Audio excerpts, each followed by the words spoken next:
enjoying the show? You can help others find it and enjoy it too by giving us a 5-star rating or review. If you feel like reaching out to us with a question or comment, you can send us an email at mywifetherd@gmail.com. And don't forget to visit our website at mywifethedietitian.com, as well as our social media pages. We're on Facebook, Instagram, and YouTube. Enjoy the show. It's Rob and Sandra from My Wife the Dietitian, and this is Nutrition Nuggets. Yes, we have a bit of a nugget with a question from a listener. Oh, another listener connected. That's good to hear. Yeah. And it's a longtime listener. So we often talk about nutrition and healthy lifestyle and those controllable and modifiable risk factors in our life, and exercise fits into that. And this is a question about exercise. All right, let's hear it.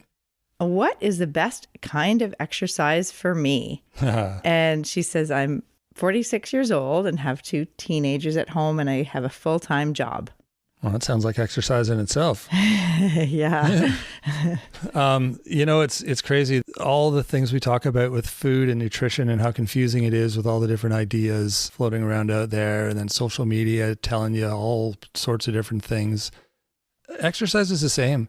I find there's so many different ideas, workouts, things that people think you should do and shouldn't do, and you should work out this way and not that way, and this is good for you and that isn't. It has the same effect that nutrition does, and it basically stops you in your tracks, and you end up doing nothing because you're so confused. Yes. Right? Yes. So we're going to try to help with that. Yeah. Well, the best answer, and it's a simple, but because I get this question all the time from clients and patients, it's the exercise or the activity that you enjoy and that you'll stick with, that's sustainable. Yeah, exactly. So we're done. No, I'm just joking. That's all it is whatever works. And if it means just laying on your bedroom floor every morning when you get out of bed and doing a few push-ups and sit-ups, hey, there's nothing wrong with that. Yeah, actually, that's funny. I saw a quote somewhere. I don't know the exact quote, but it was basically, all I need for exercise is my body weight and the floor, and everyone's got a floor. Exactly. You don't need a fancy gym or all this fancy equipment they're trying to sell you. I mean, I'm sure that stuff works too, but I have seen... And I actually teased a friend about this. She bought it and she didn't buy it. She was gifted a treadmill from her neighbor, and she needed a bunch of guys to come and help her move it into her house. And I said, this thing's just going to collect laundry. You're not going to use it. You're going to use it for a week. Everyone loves the idea. Oh yeah, I'll put it in front of the TV and I'll walk while I watch TV. And, I've done that. And, that's how I knew.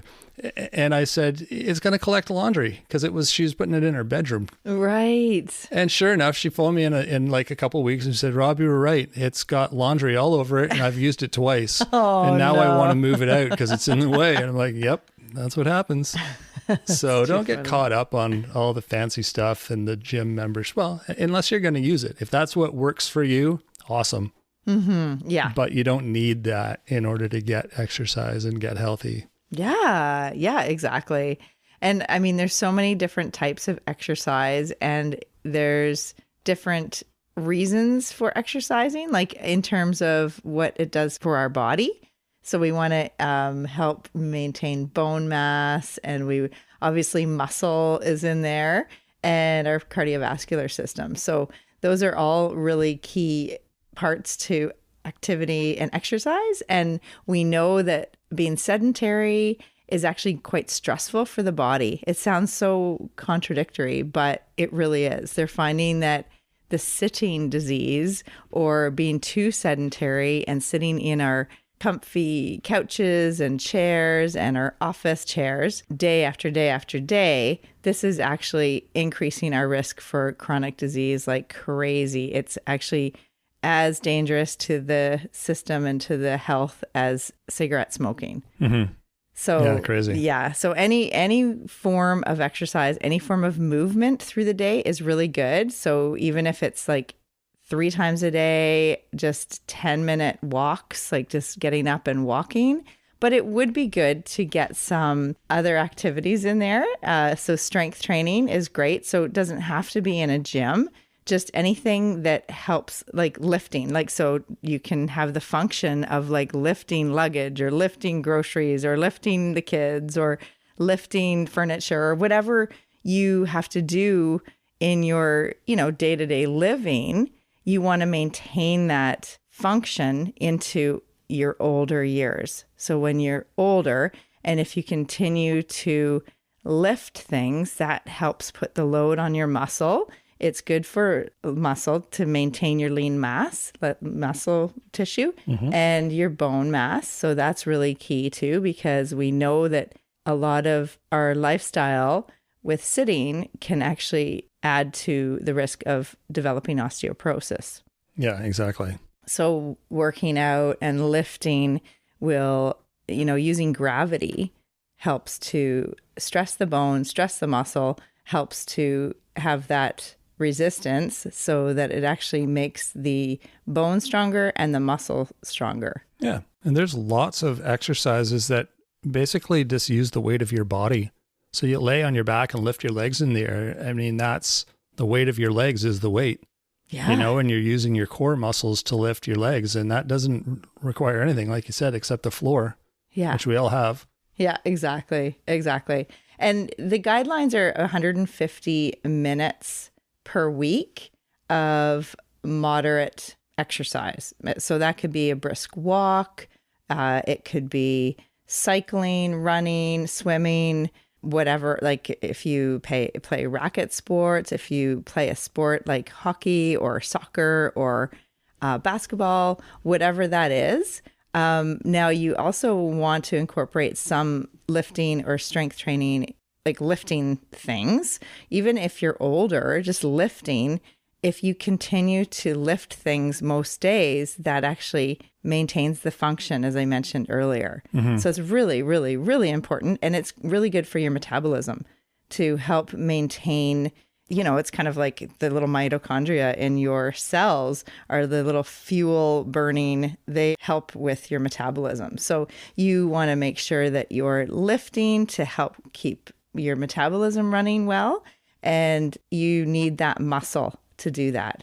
So here's what happens. And I know this, I'm not elderly, but I know this from just living. This is what happens. You get an injury or you have surgery or something happens to you that prevents you from being able to do that lifting or to work out or to move, period, for a period of time. So what do you do then? How do you stay in shape when your back hurts or you've got arthritis or whatever, there's got to be ways that we can still get exercise. Otherwise people just think, well, I'm just going to sit here in this chair and, rot away. Well, it won't get better if you're just continuing to sit, right? So you probably want to have some rehab and work with a physiotherapist or a healthcare professional in that regard if you're injured or if you are trying to get back into a routine. Or maybe a coach or personal trainer or something. But it is like movement is really important. So I didn't mention like yoga and stretching and like the range of motion type activity. So that helps with joint mobility and muscle flexibility. And that also helps to prevent injury. So, and we don't want to, you got to pace yourself and make sure that you're not doing too much. But at the same time, if you're healthy and you're doing your activity and you're not increasing the load, then you need to, how that works. You're not stressing your body, so you're not building the muscle. Yeah. And, I know I hear women all the time say, well, I don't want to get bulky. I don't want to get too muscular, but we can't really because we don't have the level of testosterone that actually helps to build big, bulky muscle. And it's just really healthy. It's so healthy to have muscle. And it's way better to be big, like a big body person and have muscle and function and health than to be thin and frail or skinny fat. I don't know if you've ever heard that term. No, not except for like Starbucks. Sounds like one of their coffee orders. What I'm talking about are people that might be like considered like in their ideal BMI or even low BMI, but really they're frail and they don't have, their skeleton's pretty weak and they don't have a lot of lean muscle, but they could have like a higher fat percentage. Oh, interesting. Yeah. So it's actually better to have mass. So that's why I know we're getting into another topic here, but the scale, the number on the scale is very deceptive and it doesn't tell you much because there's lots of different reasons for that number, like hydration and, like there's just so much. Yeah. And same with the BMI too, right? That's just so... It's not a great one-dimensional measure. Yeah, because it doesn't take into consideration lean muscle, right? And bone. Exactly. Yeah. So, anyways, basically the bottom line is any activity that you enjoy. So it might be a class that you go to, like maybe you like yoga, or maybe you do like some sort of HiiT training class, or you go to a place where you do functional activity like squats and lunges and different sports. Like any kind of sports is fun too, because if there's a sport and there's other people involved, that usually helps the accountability factor. So that helps people to keep going with it. So if there's someone, expecting you, or you know that there's like a social component, that helps too. Yeah, for sure. So and cross training is good because that keeps you interested in being active. So maybe you cycle and you go for a walk and then you play your sport and you do yoga. So it's okay to have a variety of different activities too. And I know this woman said she's got teenagers. She works full time, obviously a very busy person.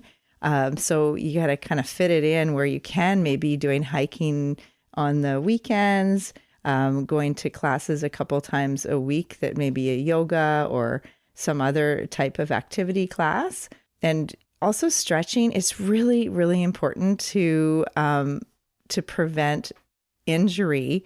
So to even like stretch when you wake up in the morning, maybe do a little bit of a yoga practice or Pilates or something that you're getting your body ready for the day so that you don't overextend and you don't injure yourself. It also makes you feel like a bit more functional because you wake up and you're all stiff. The last thing you want to do is work out because you feel like, oh, my body's all stiff and achy. I don't think I'm going to work out today because I'm hurting. But it's amazing what 10 minutes of stretching, the right kind of stretching, will do for your body and how much improvement you will feel. And you'll feel like, okay, I'm good to go now. Yeah. It really makes a difference. Yeah, it does. And on the other side of the coin, it's incredible how quickly you lose it. Like if you were down with an illness, maybe you had the flu or you're sick for, a few days or a week and you're not doing your regular activity, you'll see that you'll feel like, I just feel like not as energetic or as healthy or as strong. And as you age, you have to work harder at it, like to keep that muscle. So that's why I mentioned about the lifting and doing something that you're using your muscles, especially if you were sitting in an office seat or commuting, your upper body doesn't get much exercise. Yeah, like activity. Attention, yeah, exactly. And you almost forget about it, right? So, I mean, definitely your legs and your lower body, like just the walking and using, different activities with your core and your legs, but your upper body and the upper back and the shoulders and the arms, those all need flexibility, and they also need to get some load, like to actually be lifting. Something else I'll add too is getting exercise doesn't have to look like exercise per se. It doesn't have to look like a workout. It's amazing how much energy you put into just things like gardening. Yes. I love that. We've all talked about this before, but I've got my watch that counts my steps and all that stuff, right? And just playing not playing, but like working in the garden, cutting the grass or just like pulling weeds and pushing the wheelbarrow around. You do that for a few hours. It's amazing how many steps you've taken. Yeah. It doesn't feel like you've done anything. You've just, I just been out in the yard, but you've done like 8,000 steps. It's like, why am I so tired? And so that's as good as a workout or better because it's real and you're actually being productive. You're getting something done at the same time. So the other thing I'll add too is I was just visiting my parents and they're in their 90s and they live in an apartment building on the 4th floor. And I said, this is great for you guys because like they're at an age where they're like, maybe we should, downsize or move somewhere smaller or move, like to I don't know, assisted living kind of place or whatever. And I said, this is keeping you guys healthy because every time you leave your apartment, they're at the very end of the hall too. They have to walk all the way down the hall. And then, sometimes they take the stairs. That's how they exercise. Actually, they walk around their apartment building, going up and down the flights of stairs and down the 3rd floor and then down the steps to the 2nd floor. And it's great and it's creative and you can do it on a rainy day. You can do it in your slippers. Yeah. So, Yeah. that's kind of just thinking outside the box and staying healthy in your older years without having to go to a gym or even lift heavy weights. It's keeping them moving and it's so good for them. So, yeah. And even just like with groceries, right? Like dealing with like bringing the groceries up the stairs and just carrying groceries is a way of lifting. And that's a function that you want to maintain as you get older. Absolutely. So these are all different ideas to show the importance of maintaining function as you get older. But even in our younger years, we do need to keep our body moving and active and using the different muscle groups and maintaining bone mass by, using gravity activities, meaning like walking is one of the best activities that is stressing the bone density, like your bone and muscle. Exactly. Yeah. And it's easy enough to go for a walk. Even if you're working your 10-hour day, you can still take a break and go for a walk around the building, around the block, around the neighborhood. Yeah. And it's wherever. Actually really good to stand up every half hour to an hour. Like if you're in meetings and you're sitting in the chair, stand up, like set a timer on your watch, or there's apps that you can get that basically remind you to stand up because it's really important. Stand up, get a glass of water, stand up, go to the washroom, stand up and talk to someone. Like there's all the reasons to just get out of that seat and wake your body up because otherwise your metabolism just kind of slows down. It's like your body thinks that you're sleeping. Yeah, exactly. And you know what you can do when you're walking? What? You can listen to this podcast. There we go. Yeah. Just put your earbuds in and go for a little walk around the neighborhood and listen to Rob and Sandra tell you about how healthy you are. Absolutely. Yes. That sounds good. Or on your bike or running, all those different activities. Swimming's a bit harder. You can't really have any devices in. I don't think so. But anyways, hopefully that answers your question. Yeah. Thank you, Karen. Yeah. Couple of good tips there. So yeah, let's go get healthy, everyone. It's that time of year. Get outside, try something different, go explore your neighborhood or your wherever. Just get out and do some new things and get moving. That's the important thing. So if you want some more information, I'm sure we've got some good tips on our website as well. There's so many blog posts there now that, there's lots of good things to read there. So you can check that out. It's at mywifethedietitian.com. And we've got our newsletter that we've been doing now and getting a bunch more subscribers on board with that. So thank you for joining. If you've recently joined us, that's amazing. That comes out once a week, and there's a sign up button on the website for that on most pages. So join us for that. We are also on social media, doing fun things there. YouTube. And Instagram. Someone said, how can you be on YouTube if it's just audio? I don't know. You'll have to go there and see. It's magic. So yeah, YouTube, Facebook, Instagram. Join us there. Give us a like, thumbs up, subscribe, however it works on each of those platforms. It's super helpful to us to have you joining us on those places. You can also rate and review. That's super helpful too. Gives it's a bit of a spotlight with other people trying to find a good show to listen to. So we would appreciate if you can do that.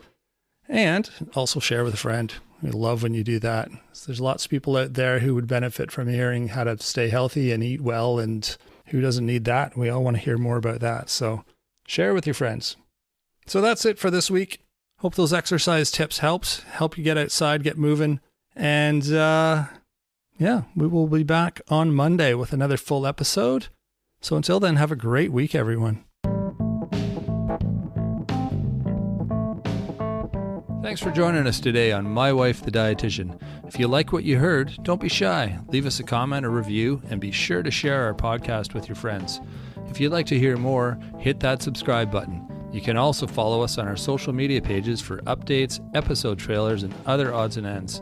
For more info and links on what we discussed on today's episode, check the show notes. We'll be back next week with another informative and fun-filled episode.